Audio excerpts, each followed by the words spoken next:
Assalamualaikum warahmatullahi wabarakatuh, Sobat RH sekalian. Jumpa lagi kita di channel yang keren ini, keren cadas. Ini ada berita yang menarik ya untuk dibahas terkait dengan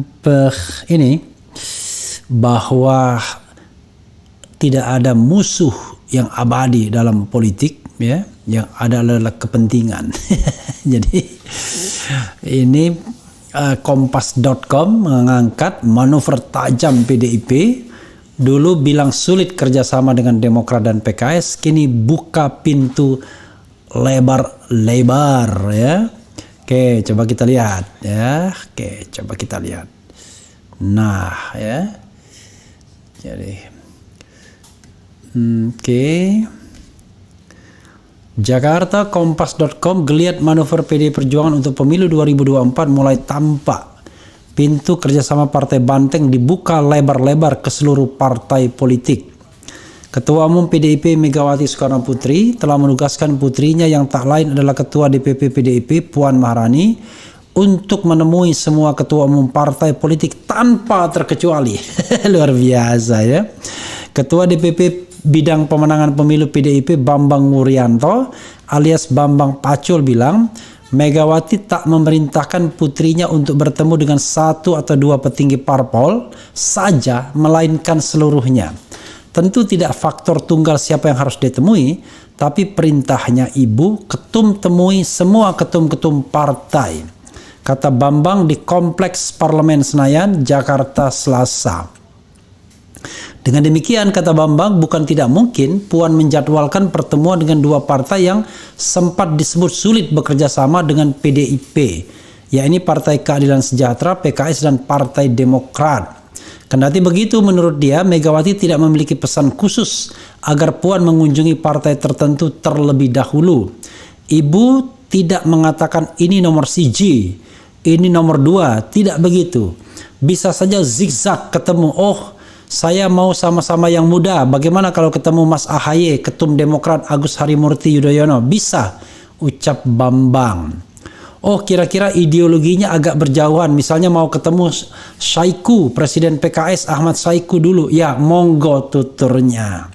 Bambang menambahkan sejak beberapa waktu lalu, Mega memang telah menugaskan Puan untuk bersilaturahmi ke partai-partai politik. Namun silaturahmi itu baru akan dilakukan setelah Ketua DPR RI tersebut menuntaskan kunjungannya ke jajaran PDIP di daerah. Jadi sebelum ketemu dengan ketua-ketua partai, dia ingin mendengarkan dulu suara di bawah. Setelah itu baru dia akan jalan-jalan bertemu ketua umum partai, katanya. Sulit kerjasama. Sikap PDIP yang kini berbeda dari pernyataan Sekjen PDIP Hasto Kristianto terdahulu. Belum lama ini Hasto mengatakan bahwa kemungkinan besar partainya tidak akan bekerja sama dengan PKS dan Demokrat untuk pemilu 2024. Ya, kalau dengan PKS tidak, kata Hasto di Sekolah Partai PDIP Lenteng Agung, Jakarta Selatan, Kamis 23 Juni yang lalu. Ketika itu Hasto tak menjelaskan alasan PDIP sulit bekerja sama dengan PKS. Yang sulit itu Hasto. Sementara terkait kecilnya kemungkinan kerjasama dengan Demokrat, Hasto beralasan ada dinamika politik di tubuh partai besutan SBY tersebut. Kalau saya pribadi sebagai sekjen memang tidak mudah untuk bekerja sama dengan Partai Demokrat karena dalam berbagai dinamika politik menunjukkan hal itu jelasnya. Belakangan Hasto mengungkapkan bahwa alasan partai yang sulit berkoalisi dan PKS adalah karena partai pimpinan Ahmad Saiku itu sering menyerang pemerintahan Presiden Joko Widodo yang tak lain diusung oleh PDIP. Enggak juga. Gerindra juga nyerang juga melalui Fadlizon ya. Saat ini posisi PDI Perjuangan mendukung Pak Jokowi sehingga tidak mungkin juga kita bekerja sama dengan Pak Jokowi, dan pada saat bersamaan ada pihak-pihak yang terus menyerang pemerintahan Pak Jokowi, kata Hasto di GCC Senayan, Jakarta Sabtu. Namun begitu, Hasto mengaku partainya tetap menghargai sikap PKS yang berada di luar pemerintahan. Ini aneh ini ya. Nanti kita bicara keanehannya ya. Sambutan baik Demokrat dan PKS. Ketika Hasto mengungkapkan sulitnya kemungkinan kerjasama PDIP dengan Demokrat dan PKS, elit kedua partai menunjukkan sikap tak senang. Oke, itu sudah lama ya. Jadi sahabat daerah sekalian, ini hal yang menarik ya. Oke.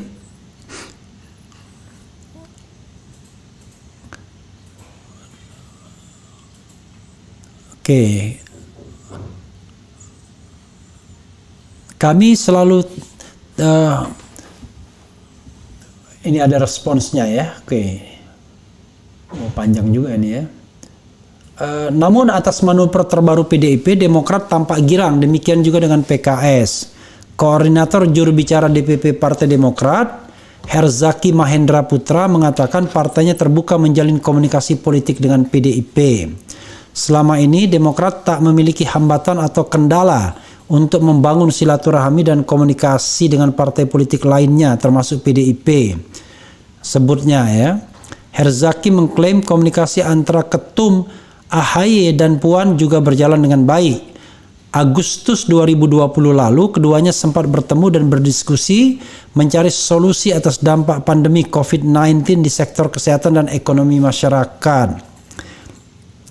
Medio 2019, AHY bersama adiknya yang juga wakil ketua umum Partai Demokrat, Edi Baskoro alias Ibas, juga pernah menemui Megawati di kediamannya. Menurut Herzaki, partainya selalu aktif menjalin silaturahmi ke berbagai partai. Seperti yang kerap disampaikan Ketum AHY, membangun bangsa tidak bisa sendirian, kata dia. Respons positif juga disampaikan Sekretaris Majelis Tinggi DPP Partai Demokrat, Andi Malarangeng. Andi bilang partainya tak masalah menjalin kerjasama dengan PDIP. Kalau mau berkomunikasi, kita selalu terbuka. Jadi kalau ada yang bermasalah, masalahnya bukan di Demokrat, tutur Andi. Senada dengan Herzaki, menurut Andi Arief, Demokrat selalu membuka diri dengan segala kemungkinan dalam urusan koalisi. Kami selalu terbuka, kalau tidak mau berkoalisi ya tidak apa-apa, tidak patean, tidak rugi, kata orang Jawa Timur akunya. Sambutan hangat atas manuver PDIP juga ditunjukkan oleh PKS. Ketua Departemen Politik DPP, Nabil Ahmad Fauzi, mengungkapkan partainya selalu terbuka ke partai lain yang ingin bersilaturahmi. PKS sangat welcome, jangankan didatangi PKS saja sudah duluan keliling silaturahmi ke rumah setiap partai termasuk PDIP, kata Nabil. Nabil mengungkapkan PKS bakal menerima rencana silaturahmi Puan baik sebagai ketua DPP maupun ketua DPR. Dia mengklaim partainya konsisten menyuarakan pentingnya kolaborasi dan sinergi dalam membangun bangsa, meski mengambil posisi yang berbeda di pemerintahan. Bagi kami tidak ada sekat yang membatasi komunikasi politik kami dengan semua elemen politik manapun di negeri ini, katanya. Merespon ini, Direktur Eksekutif Institute for Democracy and Strategic Affairs, Indo Strategic, Ahmad Khairul Umam, menilai rencana silaturahmi PDIP ke seluruh partai merupakan langkah progresif untuk menghadirkan pendidikan politik yang sehat. Namun begitu, peluang kerjasama PDIP dengan Demokrat lebih terbuka lebar ketimbang dengan PKS. Ini karena faktor kedekatan ideologi.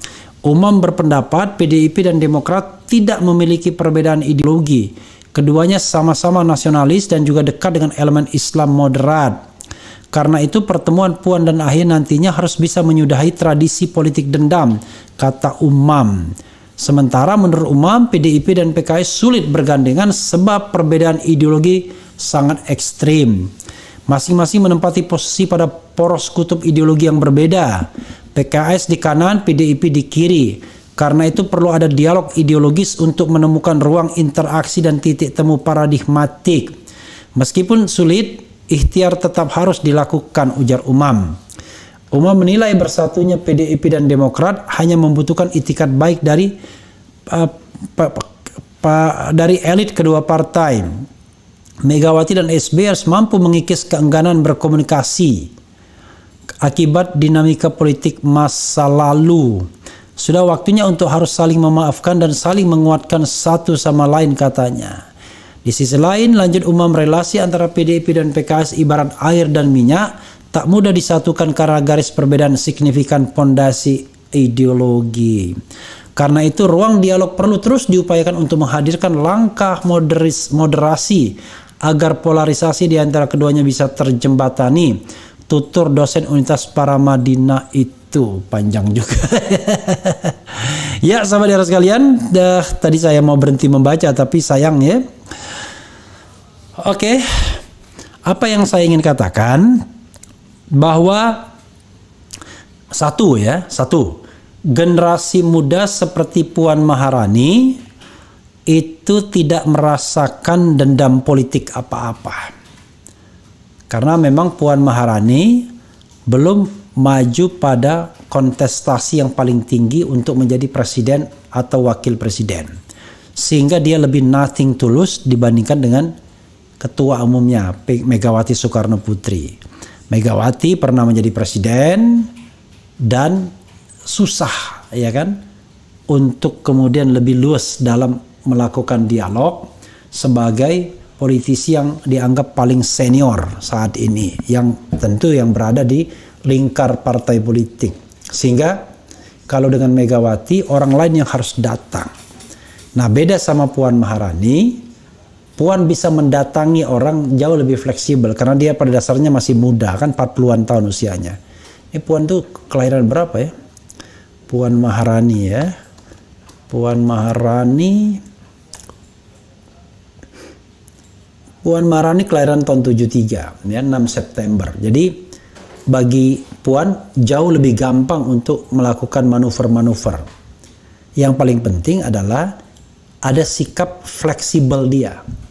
Tidak bersikap seperti ratu ya atau putri ketika di partainya atau ketika dia pada waktu itu misalnya berada di lingkaran Megawati dan Taufik Kimas. Nah, sekarang ada kecenderungan pendidikan politik ke Puan adalah bagaimana lebih bisa mandiri dan lebih bisa menjalin komunikasi dengan pihak-pihak. Tidak eksklusif karena tidak bisa lagi menjadi eksklusif. Karena itu komunikasi itu menjadi penting. Di sisi lain, PDIP dan Megawati itu faktor yang sangat menarik bagi partai manapun karena kecukupan mereka dengan 20%, sehingga rasanya tidak mungkin partai menolak untuk berkomunikasi dengan PDIP, paling tidak untuk berkomunikasi. Sehingga hal-hal seperti ini yang akan menambah bobot ketika Puan Maharani datang ke ketum-ketum partai politik. Datang ke Surya Paloh, dia tidak punya beban. Erlangga Hartarto, dia tidak punya beban. Datang ke PKS juga tidak punya beban. AHY apalagi, sama-sama milenial anak muda barangkali. Dan lain sebagainya, dan lain sebagainya. Kalau Megawati punya beban, karena dia tidak mungkin mendatangi, dia cuma mau minta didatangi karena dia merasa politisi senior dan mantan presiden pula. Jadi sahabat Era sekalian, secara psikologis Puan dan satu lagi, Puan tidak pada posisi di atas surveinya saat ini sehingga dia membutuhkan sebuah langkah-langkah politik yang lebih luas dan dinamis. Jauh lebih luas untuk menunjukkan bahwa dia sanggup menghandle, melakukan take over leadership baik untuk bangsa ini maupun untuk PDIP di masa depan. Jadi itu yang membuat Puan Maharani kemudian jauh lebih fleksibel ya.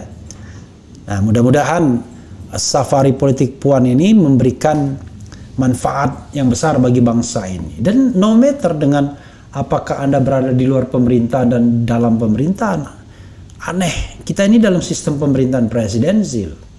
Makanya menarik ketika Puan berkomunikasi dengan PKS atau Demokrat, kira-kira dia akan disentil nggak oleh Sekjen? Nggak mungkin. Sekjennya yang akan disentil malah ya. Kalau Mas Hinton kemarin mengatakan itu suara pribadinya saja, dia diperingatkan oleh Sekjen. Ya, bisa jadi yang tidak bisa bekerja sama, yang punya beban tidak bisa kerja sama, ya hanya persoalan Megawati dan Hasto saja. Hasto barangkali tidak mungkin berkomunikasi dengan PKS, ya kan? Kemudian ideologinya jauh sekali. Kemudian dia menenggang Megawati yang barangkali agak sulit berkomunikasi dengan Demokrat. Tapi ketika Puan yang maju sebagai bidak catur PDIP, semua hambatan psikologis itu bisa dihilangkan sama Puan, ya kan? Apalagi Puan adalah seorang perempuan, satu-satunya perempuan yang mendatangi laki-laki, ya kan? Secara psikologis itu jauh lebih yang didatangi lebih akan menghormati. Ya, jadi sekali lagi hambatan psikologis itu justru tidak ada di Puan Maharani. Bahkan bisa dibilang Puan selain AHY ya, dia akan menjadi orang yang paling muda di situ. Kalau AHY lebih muda lagi karena AHY kelahiran tahun 78. Dia akan menjadi orang paling muda yang mendatangi orang-orang yang lebih senior. It's okay, ya kan?